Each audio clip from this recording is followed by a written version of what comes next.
जय हिंद दोस्तों। आपका आर मोटिवेशन चैनल में स्वागत है। दोस्तों, आज का टॉपिक है भारतीय संविधान के भाग 3 जो मौलिक अधिकार के अनुच्छेद 12 और 13 से शुरुआत होती है। यह अनुच्छेद मौलिक अधिकार का परिभाषा और संरक्षा का आधार स्तंभ माना जाता है। तो दोस्तों, वीडियो में बने रहिए। आज हम मौलिक अधिकार के अनुच्छेद 12 और 13 को स्पष्ट शब्दों में, साधारण भाषा में और विस्तार पूर्वक जानने का प्रयास करेंगे। अनुच्छेद 12, इसमें यह स्पष्ट कहा गया है कि राज्य किन किन संस्थाओं को कहा जाएगा और मौलिक अधिकार को उल्लंघन के लिए किसे दोषी ठहराया जाएगा।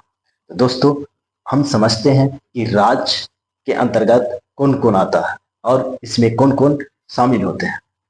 तो भारत सरकार, राज्य सरकार, संसद और विधानमंडल, स्थानीय प्राधिकारी में न्यायपालिका, पंचायत, अन्य प्राधिकारी में सार्वजनिक कंपनियां, विश्वविद्यालय, प्राइवेट संस्था या सरकार के अधीन, सरकार के नियंत्रण में काम करने वाली कंपनी या सार्वजनिक कार्य कर रहा हो, तो ये सभी संस्था अपने आप में राज्य है, अपने आप में स्टेट है, राज्य को परिभाषित करता है। ये सभी अपने आप को क्या राज्य को परिभाषित, कौन कौन? तो भारत सरकार, राज्य सरकार, संसद और विधानमंडल, स्थानीय प्राधिकारी में न्यायपालिका और पंचायत, अन्य पदाधिकारी में सार्वजनिक कंपनियां, विश्वविद्यालय या अन्य प्राइवेट संस्थाओं या सार्वजनिक कंपनियां जो सरकार के अधीन हो या सार्वजनिक कंपनी जो काम कर रहा हो, ये सभी संस्थाएं जो है राज्य को परिभाषित करता है। अपने आप में क्या है? स्टेट है। कि किसी भी नागरिक को मौलिक अधिकार का उल्लंघन होता है तो अनुच्छेद 32 के तहत सुप्रीम कोर्ट या उच्चतम न्यायालय, अनुच्छेद 226 के तहत हाई कोर्ट या उच्च न्यायालय में याचिका दायर कर सकता है। अब अनुच्छेद हम 13 को समझते हैं।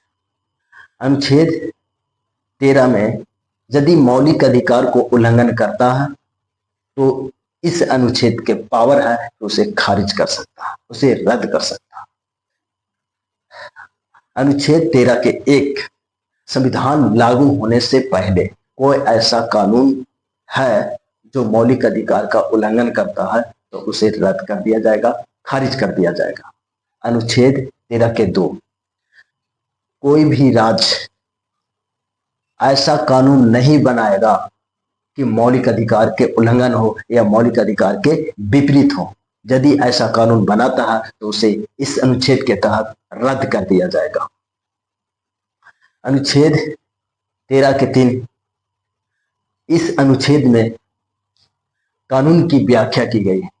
अधिनियम, नियम और उपविधि को शामिल किया गया। अनुच्छेद 13 के 4, 44वां संशोधन 1978 में इसे शामिल किया गया। इस संशोधन के तहत जो 368 अनुच्छेद के तहत जो विशेष बहुमत संशोधन की प्रक्रिया है, जो इसके अधीन नहीं माना जाएगा। अर्थात संसद मौलिक अधिकार को संशोधन करके समाप्त कर सकती है, लेकिन इस पर पुनः विचार के लिए न्यायपालिका का अधिकार होगा, अधीन होगा, उस पर पुनः विचार करेगा। यदि मौलिक अधिकार को हनन करता है तो अनुच्छेद 13 के तहत उसे खारिज कर दिया जाएगा, उसे रद्द कर दिया जाएगा। तो दोस्तों, अनुच्छेद 12-13 को स्पष्ट रूप से समझे। अनुच्छेद 12 यह मौलिक अधिकार को इस संस्था के द्वारा रक्षा करवा सकता है। अनुच्छेद 13 यह मौलिक अधिकार को रक्षा और सुनिश्चित करता है कि यदि कोई मौलिक अधिकार को उल्लंघन करता है तो उसे बचाव कर सकता है, उसे रद्द कर सकता है।